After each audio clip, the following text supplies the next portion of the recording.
कैसे हो तुम सब? मैं मस्त एकदम सही लग रहा हूँ। क्लास लगा लेंगे। क्लास का क्या है? कब लगानी? कल लगा लेंगे। होली वाले दिन लगा देंगे। होली वाले दिन भी लगा लेंगे, क्या टेंशन है। हाँ, होली खेल लेंगे और क्या है। और कुछ पढ़ना मत तुम, बस है बाकी सब कर लेना। चलो, कल क्या पढ़ रहे थे? इसी इसी की मात्रक पढ़ लिया था। क्या होता है? या मिली महोज। मिली महोज प्रति सेंटीमीटर। डेसीसाइमन पर मीटर या मिली महोज प्रति सेंटीमीटर। ओके, आज हेडिंग लगाइए ईएसपी। पहले सी बाद में पढ़ेंगे, पहले ईएसपी पढ़ लेते हैं।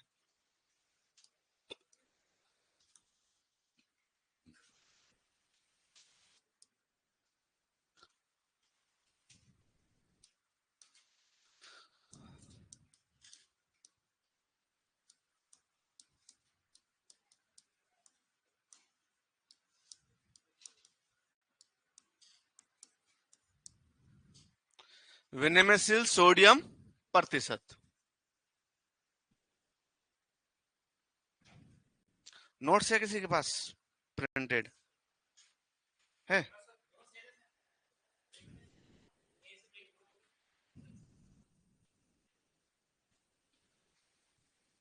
चलो लिखिए। पहला पेज हो गया, दूसरा हो गया, 3 हो गए, 4 हो गए, 5 हो गए, 6 हो गए, 7 हो गए, 8 हो गए, 9 10 11 12 13 14 15 16 17 18। क्या हुआ है? कुछ हुआ है? क्या हुआ है? क्या हो गया मुझे बताओ। मैं आज बहुत कुछ हुआ है फिर तो।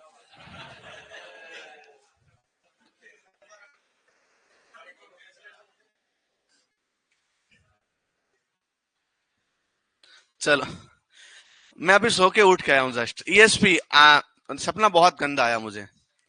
मुझे ऐसा आया अपना सिलेबस कंप्लीट हो गया और अपना वापस कभी नहीं मिलेंगे। मैं इतना रोया सपने में, इतना रोया। तुम लोग नहीं मिलोगे यार। रोया, खुशी के आंसू थे बट विनेमेसिल सोडियम प्रतिशत क्या होता है?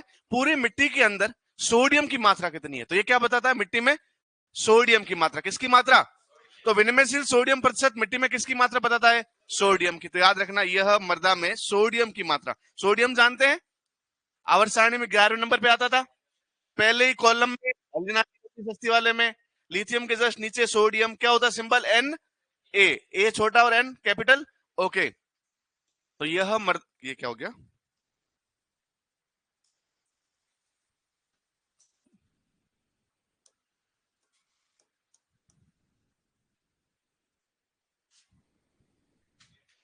पेट टच हो रहा है। अरे हाँ,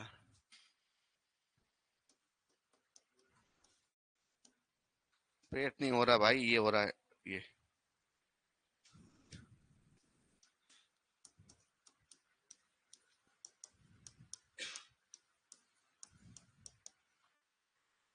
सूत्र क्या है ईएसपी ज्ञात करने का? ईएसपी ज्ञात करने का सूत्र है ईएसपी बराबर सोडियम की मात्रा ऊपर की तरफ लिखनी है अपॉन कुल धनायन विनिमय क्षमता, कुल सीईसी इंटू 100। सोडियम की मात्रा अपॉन कुल सीईसी इंटू 100।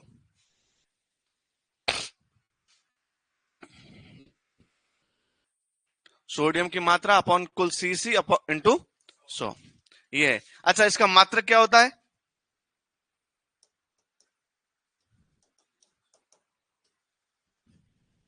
प्रतिशत में माप रहे ना। विनिमयशील सोडियम प्रतिशत 100 से गुणा किया तो आंसर किस में आएगा? प्रतिशत में आएगा। मृदा की ईएसपी कितने से कम होनी चाहिए?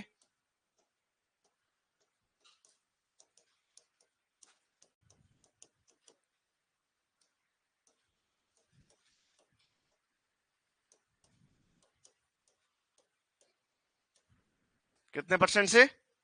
15% से कम होनी चाहिए। लिख लीजिए। फिर नेक्स्ट लिखिए सीईसी। ये तो सीईसी क्या है? सीईसी का फुल फॉर्म क्या है? धनायन विनिमय क्षमता। क्या होता है धनायन विनिमय क्षमता? मृदा में उपस्थित कुल धनायनों की मात्रा, कुल सोडियम की मात्रा ESP, कुल धनायनों की मात्रा CEC। तो मिट्टी में कितने धनायन है? धनायन जानते हैं?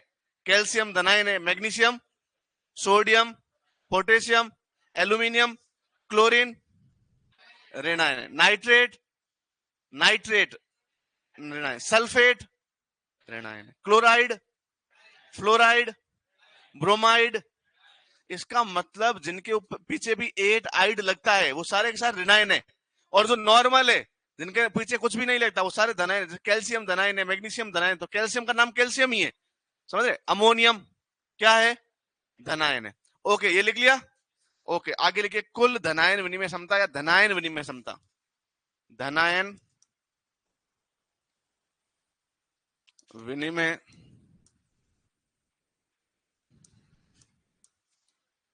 इंग्लिश में क्या बोलते हैं? Cation exchange capacity. क्या परिभाषा है इसकी? मृदा में उपस्थित कुल धनायनों की मात्रा।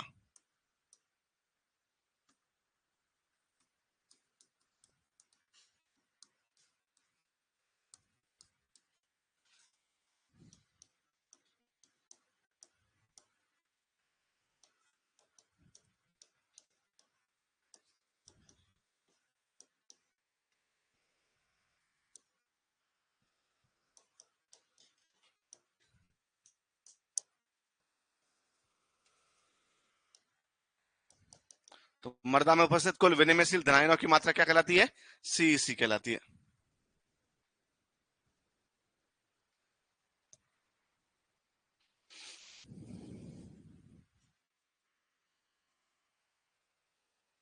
लिख लिया। CEC का मात्रक क्या होता है? CEC का मात्रक क्या है?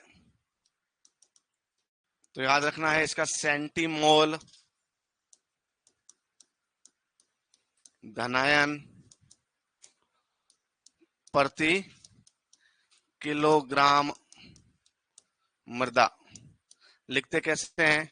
सेंटीमोल धनायन प्रति किलोग्राम सोइल। या इसका मात्रक एक और है। कितने मात्रक है इसके? 2। एक मात्रक और है, क्या है? नाराज हो क्या तुम लोग मुझसे? या फिर है मिली इक्विलेंट। क्या है? मिली इक्विलेंट प्रति, अच्छा, मिली इक्विलेंट धनायन प्रति 100 ग्राम मृदा। कितने ग्राम मृदा? 100। लिखते ऐसे हैं इसको, मिली इक्विलेंट धनायन, ये P प्लस है, धनायन प्रति 100 ग्राम सोइल। या तो ये वाला मात्रक है या ये वाला मात्रक है।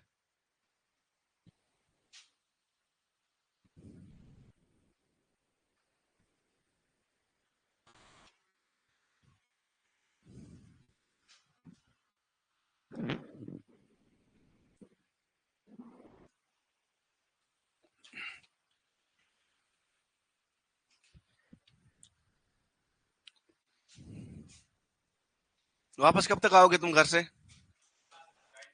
कौन कौन नहीं जा रहा है? मस्त। जगदीश मंदिर? नहीं, मैं घर जा रहा हूँ। नहीं ना। तुम चले जाना, मैं तो ये बोल रहा हूँ। हैं? जिला? जिला गाजियाबाद। जोधपुर है। लिख लिया। अरे भाई तुम कोई नहीं जाओगे, तुम्हारा कौन इंतजार कर रहा है घर पे? तो जाना पड़ता है भाई। ओके, अब हम आगे बात करें तो CEC आपको याद भी करनी है। कुछ मृदा कॉलोइड्स की, कुछ मृदा के कॉलोइड ऐसे हैं जिनकी आपको CEC याद करनी है। तो मृदा लिखिए, मृदा कॉलोइड की CEC, मृदा कॉलोइड की CEC।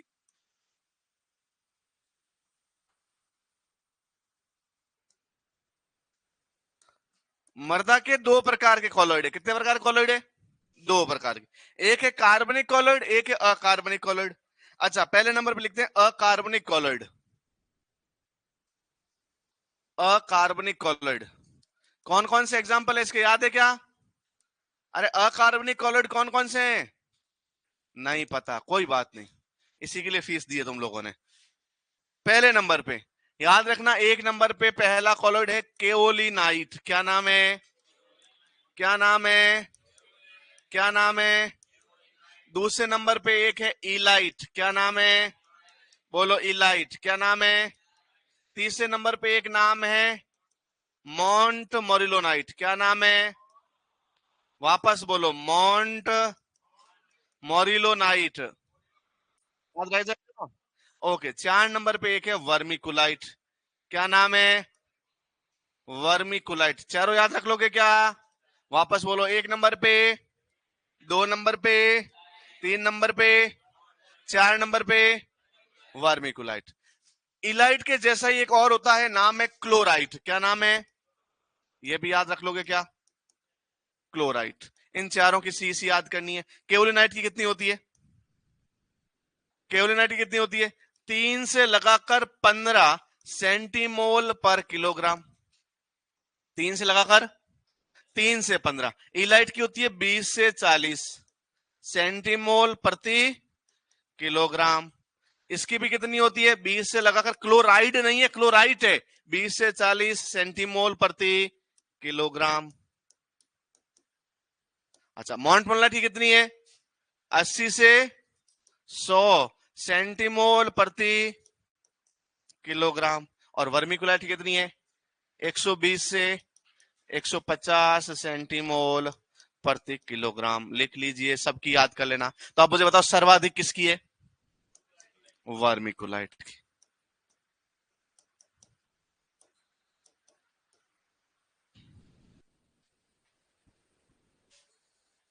तीन से 15, 20 से 40, 80 से 100 और 120 से 150। कॉलॉइड्स क्या होते हैं सर? ऐसे छोटे छोटे सोइल के पार्टिकल जो कभी भी जल में सेटल डाउन नहीं होते, नीचे नहीं बैठते, हमेशा घूमते रहते। इतने छोटे पार्टिकल जो जल में बैठते नहीं है, घूमते रहते दिन भर पानी के अंदर, तो उनको हम बोलते हैं कॉलॉइड। क्या बोलते हैं? कॉलॉइड। बहुत छोटे पार्टिकल होते हैं। अच्छा, एक तो होते हैं आपके मृदा के अकार्बनिक कॉलॉइड, और दूसरे कौन से होते हैं? कार्बनिक कॉलॉइड। अच्छा, कार्बनिक कॉलॉइड का कोई एग्जांपल याद है क्या? ह्यूमस। बहुत बढ़िया, बहुत बहुत ज्यादा इंटेलिजेंट टावर अपने यहाँ पे बैठा है। क्या नाम बताया उसने? क्या बताया? तो कार्बनिक कॉलॉइड का एक उदाहरण है ह्यूमस। कार्बनिक कॉलॉइड का क्या उदाहरण है? ह्यूमस। सुना है कि नहीं सुना है? अभी अगले चैप्टर में पढ़ेंगे अपन ह्यूमस के बारे में, ह्यूमस। अच्छा, तो ह्यूमस की सीसी कितनी होती है भैया?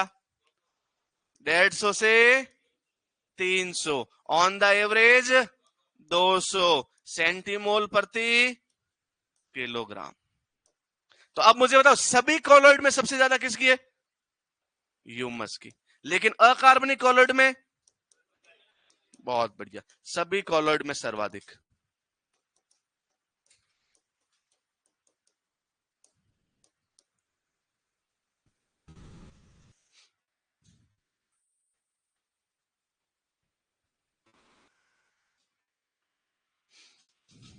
सभी कॉलॉइड में सबसे ज्यादा ह्यूमस की, और अकार्बनिक कॉलॉइड में वर्मिकुलाइट की।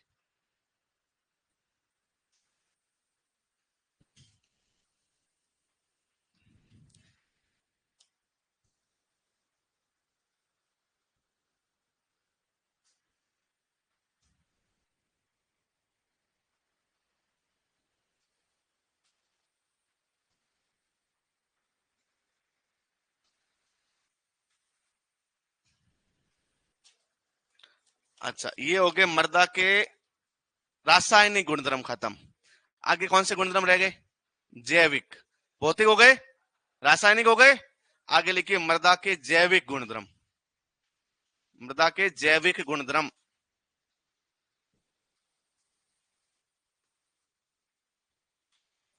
Biological properties of soil. मृदा के जैविक गुणधर्म।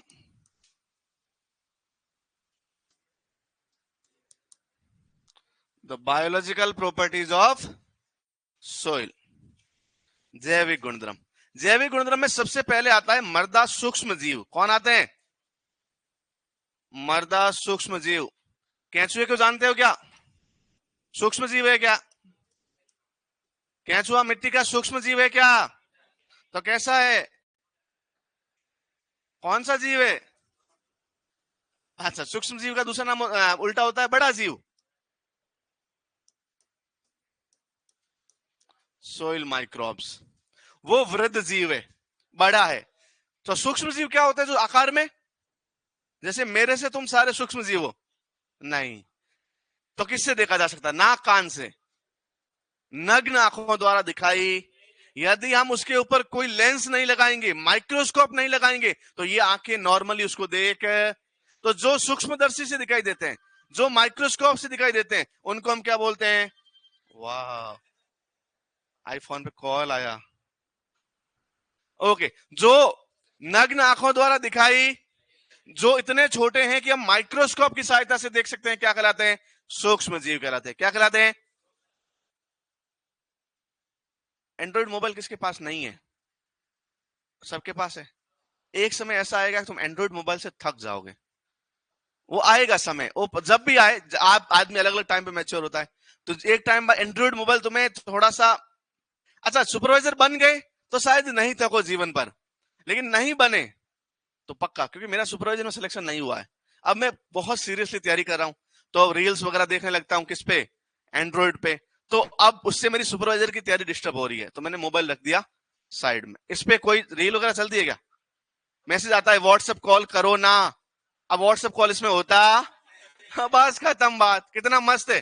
तो ये फोन तुम्हें एक टाइम बाद अच्छा लगेगा। मृदा सूक्ष्म जीव क्या होते हैं? मृदा सूक्ष्म जीव ऐसे जीव जो नग्न आंखों द्वारा बिना माइक्रोस्कोप या सूक्ष्मदर्शी की सहायता से दिखाई, जिनको देखने के लिए किसकी सहायता चाहिए? सूक्ष्मदर्शी की। लिखिए,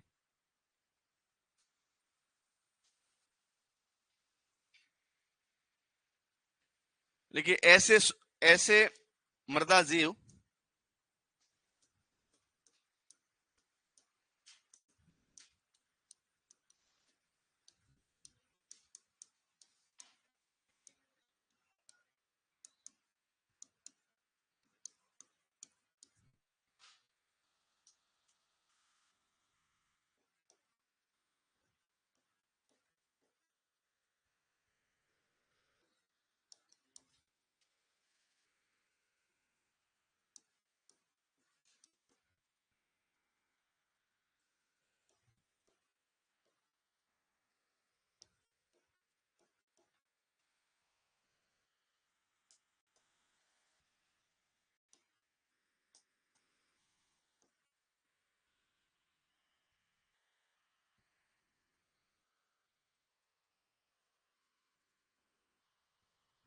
जैसे मृदा में पाए जाने वाले जीवाणु, कवक, शैवाल, एक्टिनो भैया। एक्टिनो भैया को जानते हो? ये सबसे अच्छे भैया है अपने, सबसे अच्छे जीवाणु है एक्टिनोमाइसीज। और प्रोटोजोआ। प्रोटोजोआ तो भैया तो ज्यादा पढ़ते हैं, आजकल मिलते नहीं है। ये सबसे अच्छे भैया है। बाकी शैवाल भैया को जानते हो? कवक दीदी को? नहीं। और जीवाणु भैया भी अपने।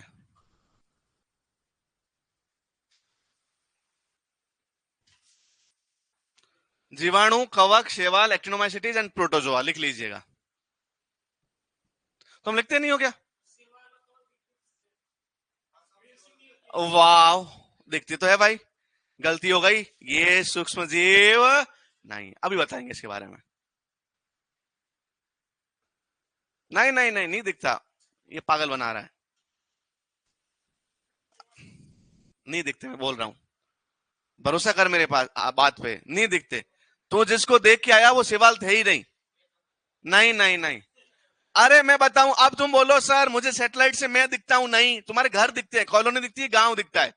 तो समझना, जो तुम देख के आए हो वो कवक का गांव था। पूरा पूरा कवक की कॉलोनी बसी हुई थी। कवक की कॉलोनी को हम माइसीलिया बोलते हैं। तो माइसीलिया दिखाई देता है, कभी कवक दिखाई। तो ये सारे 1 करोड़, 2 करोड़, 4 करोड़, 7 करोड़, 10 करोड़ एक साथ मिल जाते हैं तो इनकी कॉलोनी बनती, क्या बनती है? अपना जिसमें जिला बन जाता है ना, उसमें उनकी कॉलोनी बनती है। सिर्फ वो कॉलोनी दिखाई देती है, बाकी ये खुद दिखाई, अरे भैया खुद दिखाई देना मतलब उसके हाथ पांव आंख दिखाई देना, उसके अंग दिखाई, वो कोशिका दिखाई। उनकी कोशिका सिर्फ किसकी सहायता से दिखाई देगी? सूक्ष्मदर्शी की सहायता से। समझ रहे हैं? तो वो जो शैवाल दिख रही है आपको, बिल्कुल दिख रही है, तैरती हुई, गंदा पानी है या फिर कहीं झील का पानी है, कहीं तालाब का पानी है, तो वहां पे आपको दिखाई देगी शैवाल। लेकिन वो शैवाल एक शैवाल नहीं है, उनका पूरा समूह है वहां पे, पूरा साम्राज्य है, और वहां पे एक शैवाल राजा है, बाहुबली है वहां की। तो आपको अकेला कोई दिखाई नहीं देगा। हाँ, कोई कटप्पा भी होगा। ओके, लिख लिया। अब हम देखते हैं अलग अलग मृदाओं में अलग अलग प्रकार के जीवाणु प्रभावी होते हैं। जैसे मैं बोलूं, मृदा में भार के आधार पर सबसे ज्यादा कौन है? तो याद रखना, भार के आधार पर सबसे ज्यादा होते हैं कवक। तो मृदा में प्रभावी लिख लेना, मृदा में प्रभावी, कि कौन प्रभावी है मृदा में। तो भार के आधार पर कौन है प्रभावी? सबसे ज्यादा भारी कौन? तो कवक दीदी सबसे भारी है। अच्छा, संख्या के आधार पर, नंबर के आधार पर, संख्या के आधार पर, नंबर के आधार पर कौन है? तो संख्या सबसे ज्यादा है जीवाणु की। बहुत सारे बच्चे बोलेंगे सर ये तो समझ में नहीं आया, भार और संख्या के। तो मुझे याद रखना, एक बात आपको याद रखनी है कि जीवाणु आकार में छोटे होते हैं, नंबर में ज्यादा होते हैं। आकार में तो क्या होते हैं? एक परिवार में 10 लोग है, सबका वेट 10-10 किलो, कितना हुआ? 100। एक परिवार में 5 लोग है, लेकिन सब 100-100 किलो के, कितने किलो के? 500 किलो। अब मुझे बताओ, भार में कौन सा परिवार ज्यादा है? 5 वाला। लेकिन संख्या में ज्यादा कौन है? 10 वाला। तो याद रखना, संख्या तो किसकी ज्यादा और बाहर किसका ज्यादा? अच्छा, जीवाणु में भी सर्वाधिक जीवाणु कौन सा? एक जीवाणु की फैमिली सबसे ज्यादा है, तो याद रखना सर्वाधिक जीवाणु कौन से होते हैं? तो याद रखना, मिट्टी में पाए जाने वाले सर्वाधिक जीवाणु बैसिलस जीवाणु है। कौन से जीवाणु है? बैसिलस जीवाणु। ओके, अब तीसरे नंबर पे आपको याद रखना है कि सामान्य मृदा में सबसे ज्यादा कौन? सामान्य मृदा में सबसे ज्यादा नंबर के आधार पर जीवाणु कौन है? अच्छा, अम्लीय मृदा में कौन? अम्लीय मृदा में मिट्टी यदि एसिडिक हो गई, थोड़ी खट्टी हो गई, तो वहां पे कौन ज्यादा है? याद रखना, कवक ज्यादा है। कौन ज्यादा है? अच्छा, उदासीन मिट्टी में हो गई सामान्य मृदा, जीवाणु। अच्छा, यदि आपसे पूछ लिया जाए क्षारीय मृदाओं में सबसे ज्यादा कौन? तो एक्टिनो भैया, साम्राज्य है इनका वहां पे। तुम जाओगे, बढ़िया पार्टी मिलेगी। एक्टिनोमाइसिटीज, परफ्यूम का गोदाम भी है इनके, एक्टिनोमाइसिटीज के। परफ्यूम का व्यापारी है बहुत बड़े, जहां है ना अपने गांव के परफ्यूम बनाते हैं। आपको भी कभी कभी एहसास हुआ होगा ना, अरे बारिश होती है तो पहली पहली बार खुशबू नहीं आती मिट्टी से, ये इनके गोदाम में लीक हो जाती है तब आती है। ये एक्टिनोमाइसिटीज की वजह से आती है। तो याद रखना, एक्टिनोमाइसिटीज की वजह से पहली बारिश के बाद में, कौन सी बारिश के बाद में? पहली बारिश। पहली बारिश का तो मजा ही कुछ और। तो पहली बारिश के बाद में जो मर्दा से खुशबू आती है, कौन सी खुशबू? अरे कौन सी खुशबू? सौंधी सौंधी खुशबू आती है एकदम, बहुत महक आती है। तो मर्दा की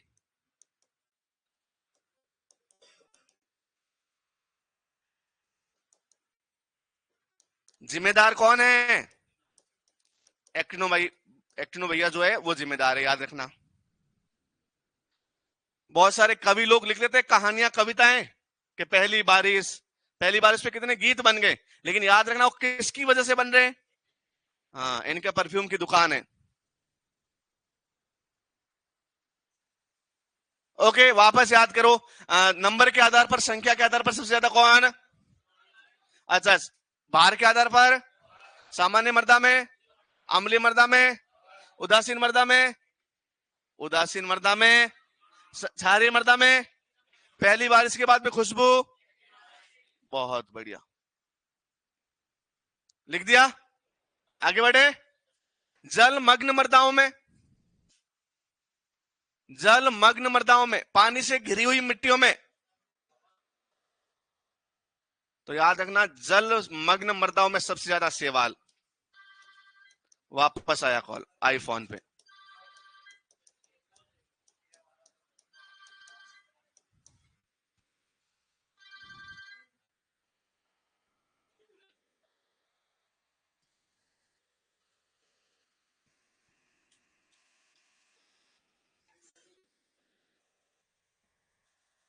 लिख लिया? जलमग्न मृदाओं में शैवाल। लिख लिया सबने? आगे बढ़े? नहीं, आराम से लिख लो।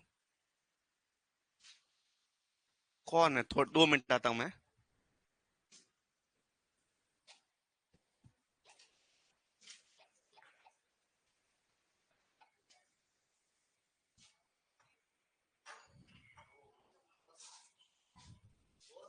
हम्म।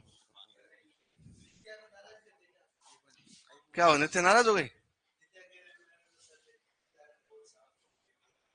हम्म। अरे यार, आई नो 17 अभी रिलीज हुआ जस्ट, हाथ हाथ ऑर्डर।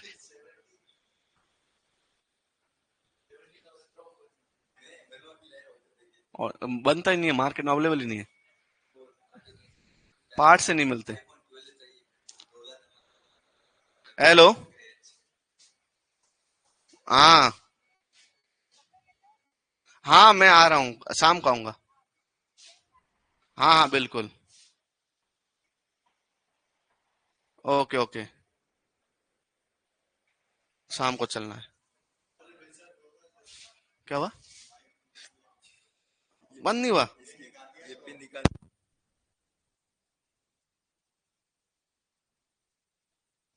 बात थोड़ी बोली, लो यहीं रख दो, ये आप डिस्टर्ब करेगा नहीं तो।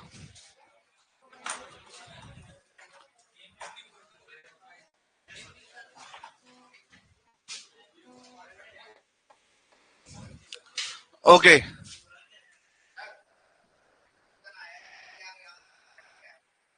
क्रम क्या है, किसके आधार पर? तो वह बापा, सबसे ज्यादा जीवाणु, फिर एक्टिनोमाइसिटीज, फिर कवक, फिर आपके सबसे लास्ट में एल्गी, सेवाल। ठीक है, लिखवाना है वो? नहीं नहीं नहीं नहीं, वो गलत बोल रहे हैं। ओके, आगे आगे एक बात करते हैं।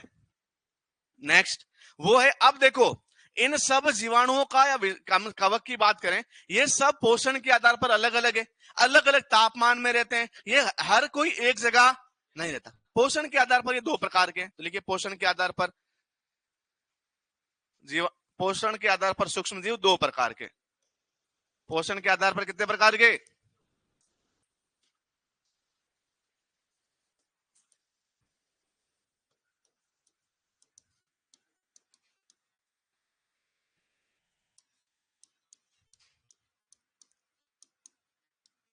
2 प्रकार के। कौन कौन से? स्वपोषी और परपोषी या विषमपोषी। स्वपोषी कौन सा?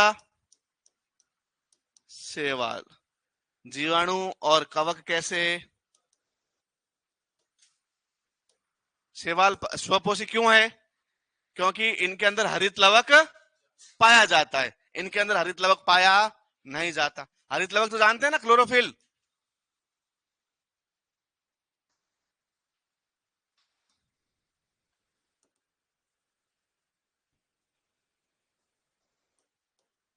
अपन कैसे हैं, परपोषी स्वपोषी? स्वपोषी। क्यों? अपन अपना भोजन अपने आप बना, तो कौन बनाता है? मैस वाले भैया। तो फिर तुम स्वपोषी हो ना? तो हाँ बिल्कुल, जो भोज्य पदार्थ है वो कहीं से लाते हैं। हम तो सिर्फ खाना पकाते हैं, बनाते। तो याद रखना, हम खाना बनाते नहीं है, खाना पकाते हैं। हम खाने की वस्तुओं को पकाते हैं, बनाते ये अपन गलत बोलते हैं। कभी भी ऐसा नहीं आता कि हम फूड मेड करते हैं, फूड कुक करते हैं। इंग्लिश में पढ़िए ना आपने, क्या कुकिंग द फूड, भोजन बना रहा हूं। तो भोजन बना रहा मतलब कुकिंग द फूड, कुक करता हूं, पका रहा हूं, बनाता। ये अपन गलत बोलते हैं कि खाना बना रहा हूं, खाना बना ही नहीं सकते अपन तो। अपन खाना पका सकते हैं, क्या कर सकते हैं? बाकी बना, बनाएंगे कौन अपने लिए? पेड़ पौधे। कौन कौन? कौन बनाएंगे? ओके, लिख लीजिए। अच्छा, नेक्स्ट एक बात याद रखना कि तापमान के आधार पर भी अलग अलग प्रकार के। किसके आधार पर? कौन कौन से प्रकार के? एक है साइक्रोफिलिक, कौन से फिलिक? साइक्रोफिल्स। एक है मीजोफिल्स।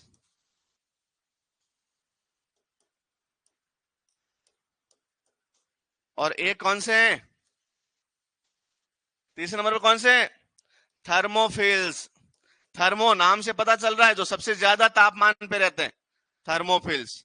मीजो जो मध्यम तापमान, साइक्रोफिल जो सबसे अधिक तापमान, सॉरी सबसे कम तापमान, 10 डिग्री सेल्सियस से कम टेम्परेचर पे रहने वाले, 20 से 40 डिग्री सेल्सियस टेम्परेचर पे रहने वाले, और 40 डिग्री सेल्सियस से ज्यादा टेम्परेचर पे रहने वाले थर्मोफिल्स। ये वाले जो थर्मोफिल्स है, ये जब अपघटन होता है तो अपघटन में सबसे ज्यादा सक्रिय कौन से होते हैं? तो याद रखना, अपघटन में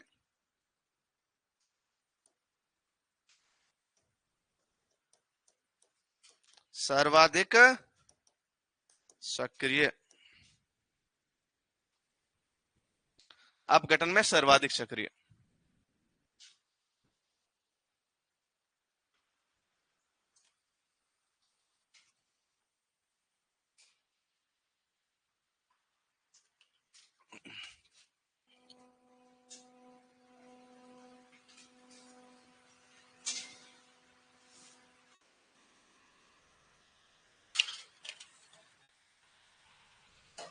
लिख लिया? साइक्रोफिल्स, मेसोफिल्स एंड थर्मोफिल्स। सबसे कम तापमान पे, सबसे अधिक तापमान पे अपघटन में कौन सबसे सक्रिय? थर्मोफिल्स। और कोई बात करनी है क्या इसके बारे में? नहीं करनी? थक गए इससे? अरे मतलब इन सब से क्या जीवाणु जीवाणु पढ़ना इतना? नहीं? ओके, नेक्स्ट लिखिए सी एन अनुपात। सी एन अनुपात, कार्बन नत्रजन अनुपात। कार्बन नत्रजन अनुपात, कार्बन नत्रजन अनुपात, सी एन अनुपात। लिख दिया ये? कंप्लीट?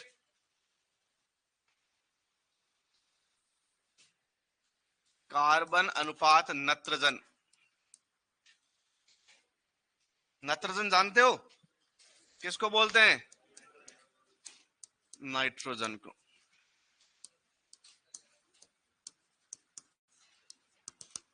शॉर्ट में बोलते हैं सी एन रेशियो। किसी भी पदार्थ में कार्बन कितने हैं और नाइट्रोजन कितने? रेशियो निकालना आता है आप लोगों को? रेशियो निकालना नहीं आता?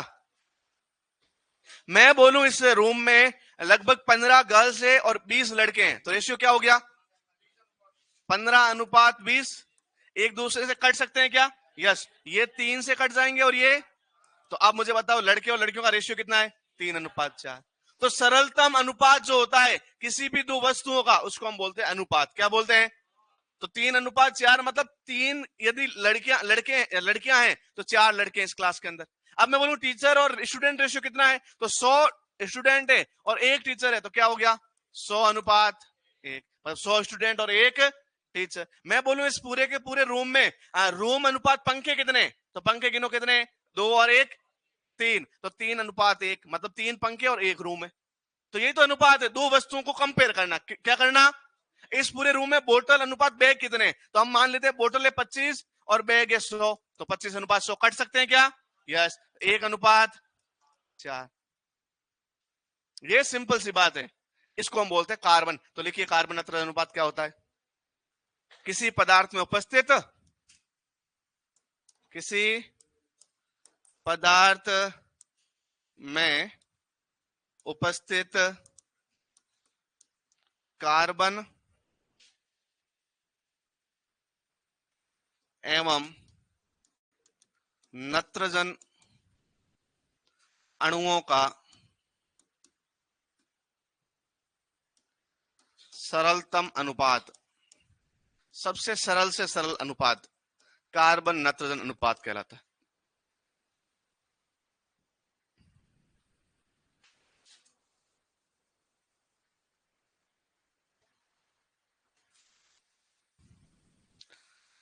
एफओएम बनाते समय तापमान इसके कारण नहीं होता है, तापमान ज्यादा होता है इसलिए ज्यादा होते हैं। ये बोल रहा है सर एफओएम बनाते टाइम इसके वजह से तापमान होता है क्या? नहीं, तापमान ज्यादा होता है इसलिए ये होते हैं। भाई जब सड़ती है तो तापमान बढ़ता है, एक्सोथर्मिक रिएक्शन है, तापमान बढ़ता है तो वो दोनों तो मर जाएंगे, तो ज्यादा कौन रहेगा? थर्मो। इसकी उसकी वजह से ये है, इनकी वजह से तापमान ज्यादा नहीं है। लिख लिया? लिख लो जल्दी। ओके, अब हम कुछ कार्बन नाइट्रोजन अनुपात देख लेते हैं। कुछ जैसे आपने देखा होगा ह्यूमस, ह्यूमस का सीएन रेशियो कितना होता है? ह्यूमस का तो याद रखना 10:1। 10 कार्बन के ऊपर कितना नाइट्रोजन है? 1 नाइट्रोजन। मतलब कार्बन ज्यादा है, नाइट्रोजन ज्यादा है? नाइट्रोजन क्या है? कम है। दूसरे नंबर पे देखो, कार्बनिक पदार्थों में, कार्बनिक पदार्थ कितना होता है सीएन रेशियो? कितना? Yes, 20:30 ratio 1। अच्छा, गोबर की खाद, गोबर की खाद ये दो प्रकार की होती है। एक होती है सड़ी हुई, अच्छे से सड़ी हुई गोबर की खाद है तो कितना हो जाएगा? 20 से 30 या 30 से 40:1। और बिना सड़ी है, एकदम प्योर गोबर है,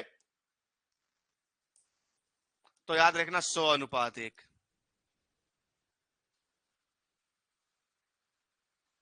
भारतीय मृदाओं का सीएन रेशियो कितना होता है? भारत की मृदा का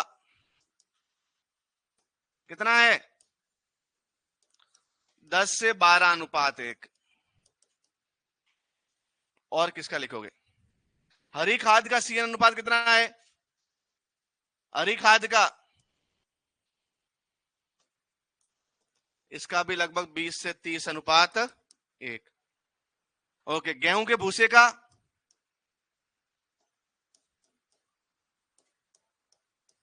या चावल का भूसा, चारा होता है जो, इन दोनों का लगभग होता है 80 से 100:1।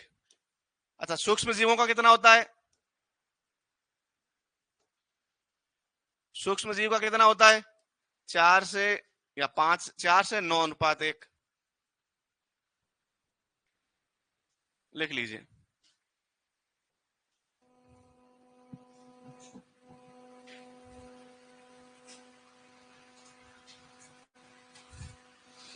ये एक बार कट कर देना, 30 से 40 कर देना।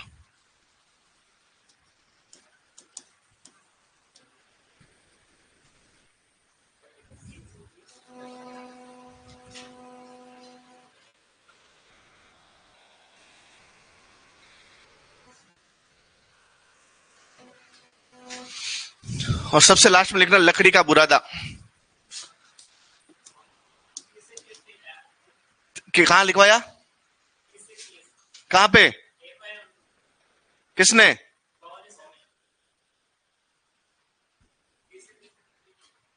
यही लिख लो और याद कर लेना वो भी।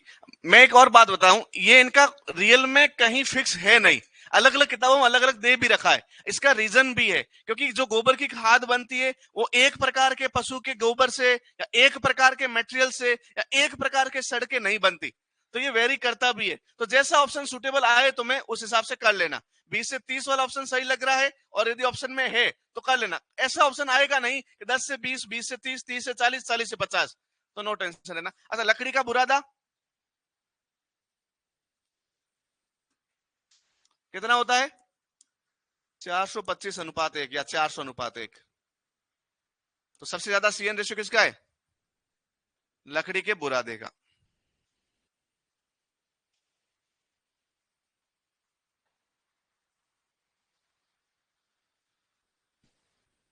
ठीक है,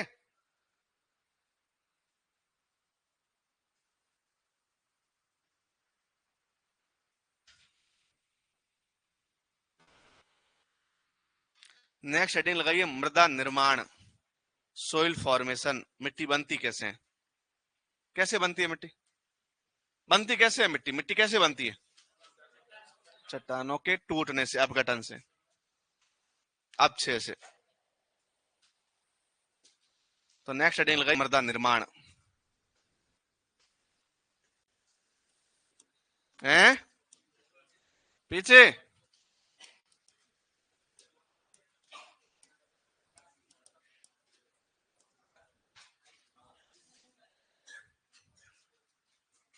जल्दी लिखो थोड़ा।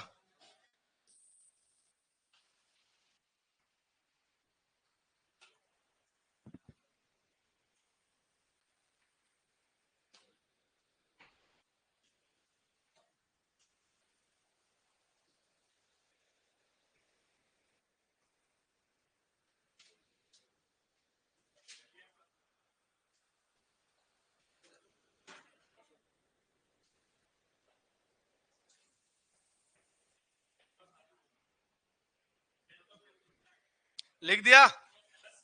सबने लिख लिया? लिख लिया सबने? ओके, नेक्स्ट हेडिंग लाइए, मृदा निर्माण। मृदा निर्माण जो होता है वो दो प्रक्रियाओं से गुजर के होता है। सबसे पहले चट्टान जो है वो टूटती है और पैतृक पदार्थ बनाती है। फिर पैतृक पदार्थ टूटते हैं, चेंज होते हैं और बनाते हैं मृदा। पहली प्रक्रिया को क्या बोलते हैं?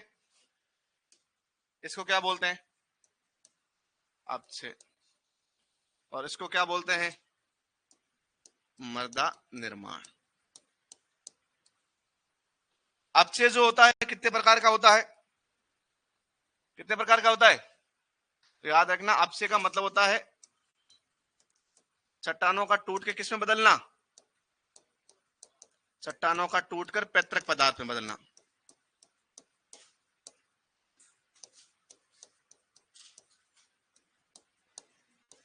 पैतृक पदार्थ में बदलना क्या कहलाता है? अपक्षय कहलाता है। कितने प्रकार का होता है? 3 प्रकार का होता है। कितने प्रकार का होता है? 3। भौतिक अपक्षय, इसका एक दूसरा नाम है विखंडन। क्या नाम है? विखंडन। इसमें क्या होते हैं? आकार छोटा हो जाता है। किसका? चट्टानों के कणों का आकार क्या हो जाता है? छोटा, तो आकार टूटता है।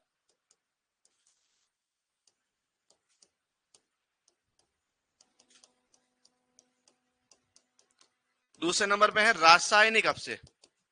कौन सा है? रासायनिक अपक्षय में क्या होता है? उसकी रासायनिक प्रकृति में बदलाव होता है। कौन सी प्रकृति में? इसका दूसरा नाम है विच्छेदन। क्या नाम है? तो याद रखना, रासायनिक प्रकृति में बदलाव। और तीसरे नंबर पे कौन सा होता है? तो जैविक में क्या होगा? कौन भाग लेंगे? जीव जंतु भाग लेंगे। तो जो चट्टाने जीव जंतुओं के कारण टूटती है उसको हम बोलते हैं जैविक अपक्षय।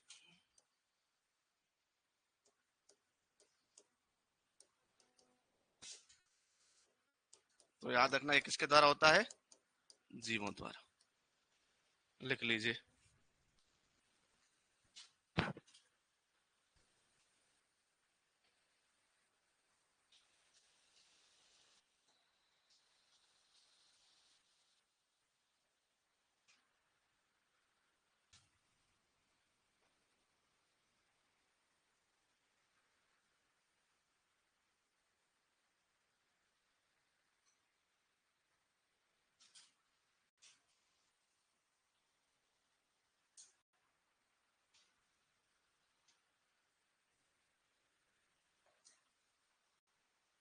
लिख दिया? अपक्षय को इंग्लिश में वेदरिंग कहते हैं। Physical weathering, chemical weathering, biological weathering. Physical weathering is also known as disintegration and chemical weathering is also known as decomposition. Basically there are 3 type of weathering. ये इंग्लिश में कहते हैं। हिंदी में क्या कहते हैं? अपक्षय कहते हैं। चट्टानों का टूटना और पैतृक पदार्थ में बदलना क्या कहलाता है? कितने प्रकार का? भौतिक, रासायनिक और भौतिक में भौतिक आकार में टूटता है, बदलाव होता है। रासायनिक प्रकृति में बदलाव, लेकिन रासायनिक में रासायनिक प्रकृति में बदलाव हो जाता है। जैसे कोई मिनरल है वो दूसरा मिनरल बन जाएगा। और जैविक में किसके द्वारा होगा? जीवों के द्वारा। कोर्स कब तक हो जाएगा? 2-4 साल में हो ही जाएगा। इतना तो लगता ही है टाइम कोर्स होने में। अब किसका कोर्स? कोर्स किसका? सोयल साइंस का, सुपरवाइजर के लिए हो जाएगा, होली के बाद हो जाएगा, दिवाली तक।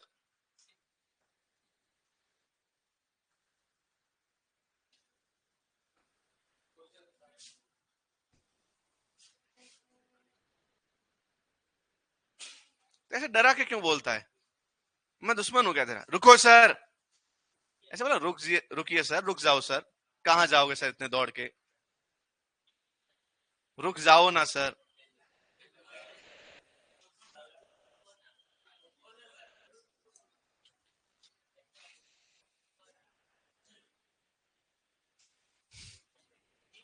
लिख लिया? लिख दिया सबने?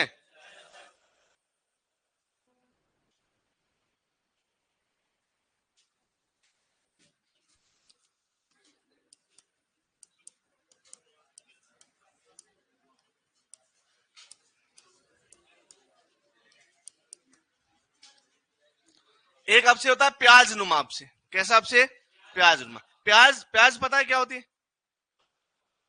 टमाटर प्याज होता है तो अनियन, कांद, हाँ प्याज जानते हो सब, खाया है। तो उसको काटते हो तो आंसू आते हैं। अच्छा, उसको काटने के बाद देखा होगा ना, वो परत में होता है, वो कभी एक जैसा। तो इसको बोलते हैं परतदार आपसे। क्या बोलते हैं? लेयर बाय लेयर आपसे। ये किसकी वजह से होता है? तो याद रखना, ये किसकी वजह से होता है? तो तापमान में दैनिक अंतर के कारण। तापमान में दैनिक अंतर, तापमान में दैनिक अंतर आता है क्या?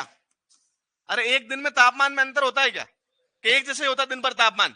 नहीं, सुबह ठंडा होता है, दिन में बहुत ज्यादा, रात में वापस ठंडा, मतलब दिन में चेंज होता है टेम्परेचर। इसके कारण जो अपसे होता है उसको बोलते हैं तापमान में दैनिक अंतर के कारण जो अपसे होता है उसको क्या बोलते हैं? कौन सा अपसे? प्याज नुमा। अच्छा, एक चट्टाने होती है मशरूम प्रकार की चट्टाने। तो मशरूम और प्याज दोनों मिलके तो बन गई सब्जी किसकी? मशरूम की। तो मशरूम प्रकार की चट्टाने कहां पाई जाती है? अरावली पर्वतमाला में। कहां पाई जाती है? अरावली में। किसके कारण बनती है? तो याद रखना, वायु अपर्दन के कारण निर्मित होती है। कौन सा अपर्दन? कारण निर्मित होती है। लिख लीजिए। और एक बात लास्ट में नोट करके और लिखना, जल अपघटन इंग्लिश में बोलते हैं हाइड्रोलाइसिस।